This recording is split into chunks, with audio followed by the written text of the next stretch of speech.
Hai, Assalamualaikum warahmatullahi wabarakatuh. Selamat sejahtera semua. Tajuk pembelajaran kita pada hari ini ialah sanitasi dalam penyediaan dan penyimpanan makanan.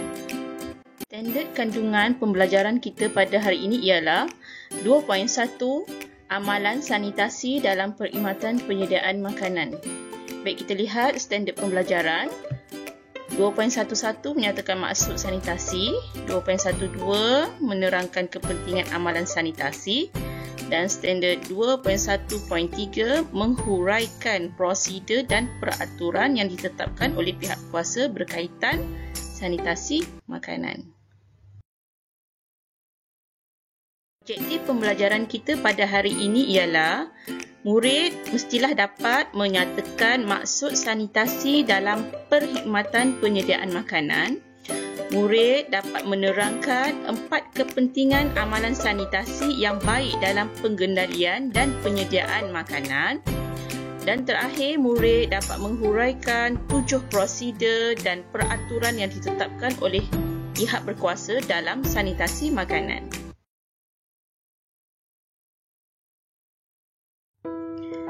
Baik, apakah maksud sanitasi? Sanitasi secara umumnya ialah sistem kawalan kebersihan awam termasuk bekalan air bersih, pembuangan sampah dan pembuangan najis. Tetapi maksud sanitasi yang lebih khusus dalam perkhidmatan penyediaan makanan ialah pengawalan dan kebersihan. Pengawalan kebersihan dan keselamatan dalam penyediaan makanan supaya tidak tercemar. Terdapat 6 prinsip kebersihan makanan dalam sanitasi penyediaan perkhidmatan makanan. Pertama, kebersihan diri. Kedua, penyediaan makanan. Ketiga, memasak makanan. Keempat, penyajian makanan. Kelima, penyimpanan bahan makanan segar dan kering. Dan keenam, penyimpanan bahan yang telah dimasak. Baik, mari kita lihat satu persatu huraian prinsip kebersihan dalam makanan. Yang pertama ialah aspek kebersihan diri. Setiap pengendali makanan perlu menghadiri kursus latihan pengendalian makanan dan mestilah mendapat suntikan typhoid. Baik, apakah aspek kebersihan diri? Aspek kebersihan diri yang pertama, penjagaan kebersihan rambut, kulit, hidung, mulut dan tangan. Yang kedua, mestilah memilih baju atau pakaian yang bersih dan sesuai. Yang ketiga ialah mengambil tindakan segera sekiranya menghidapi penyakit dan rawatan luka. Dan terakhir, mengamalkan kebersihan semasa mengendalikan makanan seperti tidak merokok, tidak merasa makanan menggunakan jari dan banyak lagi. Prinsip kebersihan makanan yang kedua ialah penyediaan makanan. Semasa penyediaan makanan, ianya termasuklah penyediaan bahan mentah dan peralatan memasak. Baik, kita lihat di sini ada 5 prosedur penyediaan makanan yang perlu kita praktikkan.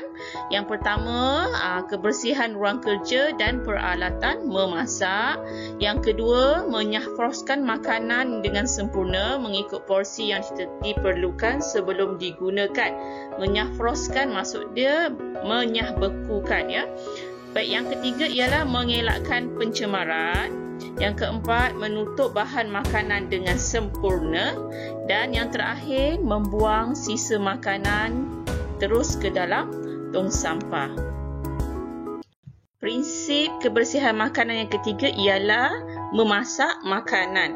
Baik, semasa memasak makanan, kita ada 3 aspek yang penting yang perlu kita praktikkan, iaitu peralatan makanan yang digunakan mestilah bersih, tidak rosak atau berkarat. Ya, jangan gunakan peralatan yang telah rosak dan berkarat. Baik, yang kedua ialah menggunakan kain dapur mengikut kegunaan kerja. Maksudnya kain lap tangan, ya, kain lap pinggan, jangan kita campur satu kain sahaja. Jadi kita akan belajar jenis-jenis kain dapur pada bab yang berikutnya. Baik, yang ketiga ialah permukaan Meja kerja dan dapur sentiasa berkeadaan bersih. Maksudnya selepas kita buat kerja mestilah kita bersihkan, mesti bersih. Baik, prinsip kebersihan makanan yang seterusnya ialah penyimpanan bahan makanan segar dan bahan makanan kering. Sekiranya kita lihat di sini ada gambar peti sejuk. Ruangan simpanan sentiasa bersih dan tidak melebihi muatan. Makanan perlu disusun dengan teratur. Bahan makanan kering disusun di atas rak yang bersih, jauh daripada makanan yang berbau dan berada di tempat yang kering. Baik, ini adalah bagaimana kita nak menyimpan bahan makanan kering dan segar. Ada bahan makanan yang perlu kita simpan di rak yang kering dan ada bahan makanan yang perlu kita simpan di dalam peti sejuk. Baik, kalau anda lihat di sini, di dalam peti sejuk ini dia ada ruangan-ruangan di mana suhu-suhu yang berbeza mengikut kesesuaian jenis-jenis makanan. Prinsip kebersihan makanan seterusnya ialah penyajian makanan. Makanan yang telah dimasak perlulah disajikan, dihidang menggunakan peralatan yang bersih, tidak retak dan tidak sumbing. Makanan yang telah dimasak perlulah ditutup supaya tidak dihinggapi oleh haiwan perosak seperti lalat, lipas ataupun tikus. Baik, prinsip kebersihan makanan yang terakhir ialah penyimpanan bahan makanan yang telah dimasak. Baik, bahan makanan yang telah dimasak perlulah disimpan di dalam peti sejuk, tetapi perlulah menggunakan bekas yang bersih dan kering untuk mengelakkan pencemaran silang berlaku. Apakah maksud pencemaran silang? Okey, baik. Pencemaran silang akan berlaku apabila bahan makanan yang belum dimasak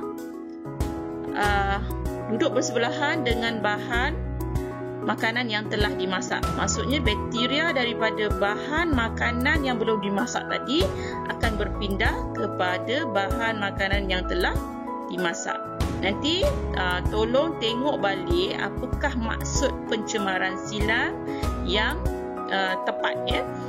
Tadi saya bagi contoh. Baik, seterusnya ialah tidak menyimpan makanan di dalam bekas logam dalam tempoh masa yang lama. Kenapa kita tidak boleh menyimpan dalam bekas logam? Sebab bekas logam dia ada tindak balas kalau dalam masa tempoh yang lama. Dan terakhir, makanan perlulah disejukkan dahulu sehingga 21 darjah Celsius dalam masa 2 jam sebelum kita simpan. Berikut ialah 4 kepentingan amalan sanitasi yang baik dalam pengendalian dan penyediaan makanan. Yang pertama, bila kita amalkan kebersihan, makanan bersih, selamat dan berkhasiat untuk dimakan. Baik, yang kedua ialah kita dapat mengelakkan pencemaran makanan. Baik, pencemaran makanan berpunca daripada keadaan persekitaran yang kotor. Jadi bila kita mengamalkan sanitasi kebersihan makanan, jadi pencemaran makanan dapat dielakkan. Yang ketiga ialah tahap kebersihan pengendali makanan dapat kita tingkatkan. Dan yang terakhir, apakah kepentingan amalan sanitasi? Ialah mestilah membawa keuntungan kepada pengusaha makanan itu sendiri. Bila bersih, pelanggan pun akan suka datang dan secara tak langsung memberi keuntungan kepada pengusaha makanan. Jadi ini adalah 4 kepentingan amalan sanitasi yang baik dalam pengendalian dan penyediaan makanan.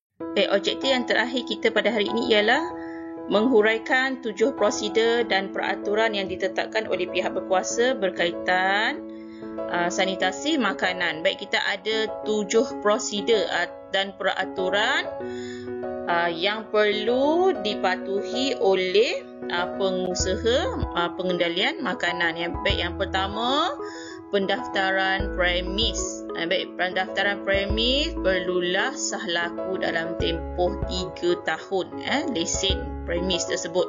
Baik, yang kedua ialah kehendaan premis seperti lokasi, reka bentuk bekalan air, pelupusan sampah, boleh baca di situ.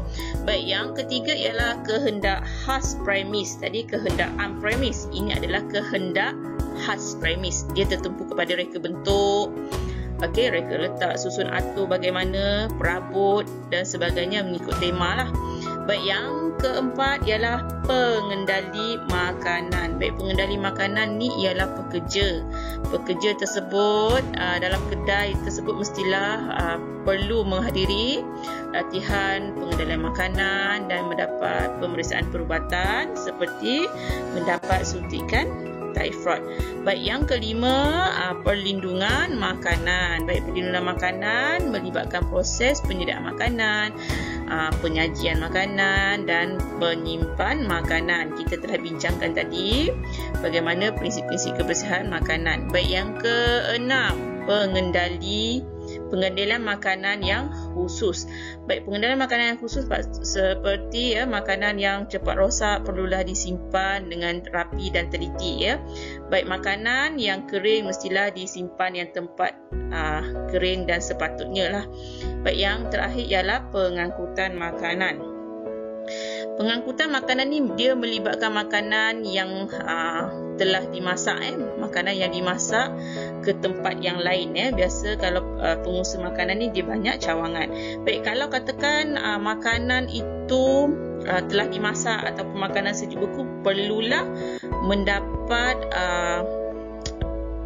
perhatian yang khusus lah, seperti kenderaan tersebut mengikut peraturan seperti suhu yang sesuai dan sebagainya, mengikut keperluan lah.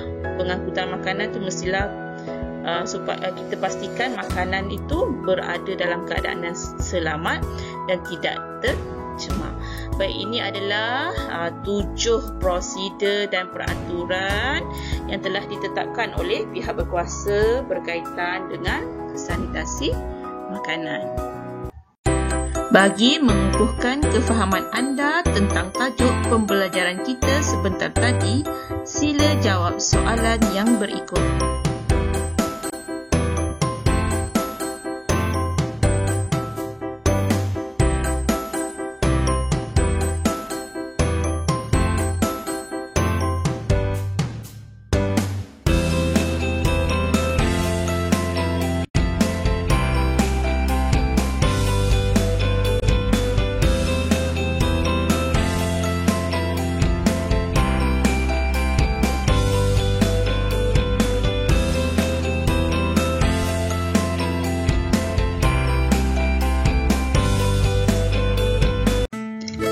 Terima kasih menonton video pembelajaran cikgu pada hari ini. Semoga kita berjumpa lagi. Jangan lupa tekan butang like, subscribe dan share kepada rakan-rakan supaya lebih ramai lagi yang dapat menerima manfaat. Sekian, terima kasih.